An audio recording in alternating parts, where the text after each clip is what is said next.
Each quarter I will provide key market takeaways across 8 individual cities that we monitor.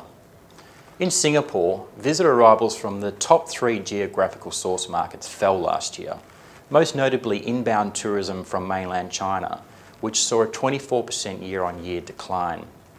Visitors from Indonesia, Singapore's top source market, recorded a small decline of 2% year-on-year.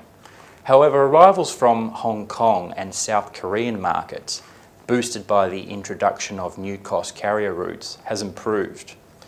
The introduction of more targeted marketing campaigns by the Singapore Tourist Board will be a welcome boost for tourism generally from other cities in Northern Asia later this year for the Singapore market.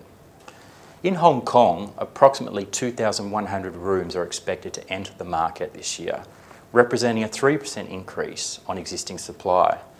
Last year, 1,780 new hotel rooms opened across a mix of international and independent operators. Hotels across the upscale, mid-scale and economy sectors also registered RevPAR declines this quarter.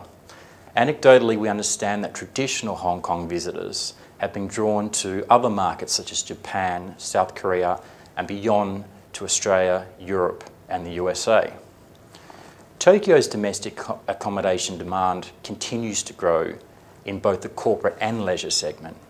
A weakening Japanese yen and the increase in budget airlines have also boosted domestic travel demands, with inbound visitation to Japan recording a year-on-year increase of 43% to 2.6 million for the year-to-date February.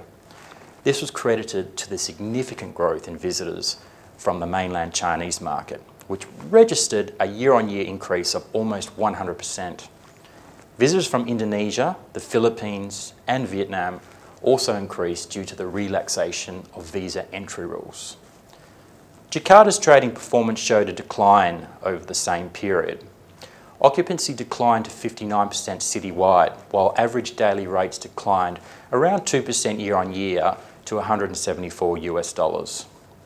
The government enforced in late 2014 a restriction on MICE and other business travel of officials, which has impacted the hotel trading performance, particularly those hotels dependent on government business and classified as luxury or upscale where the policy is essentially focused.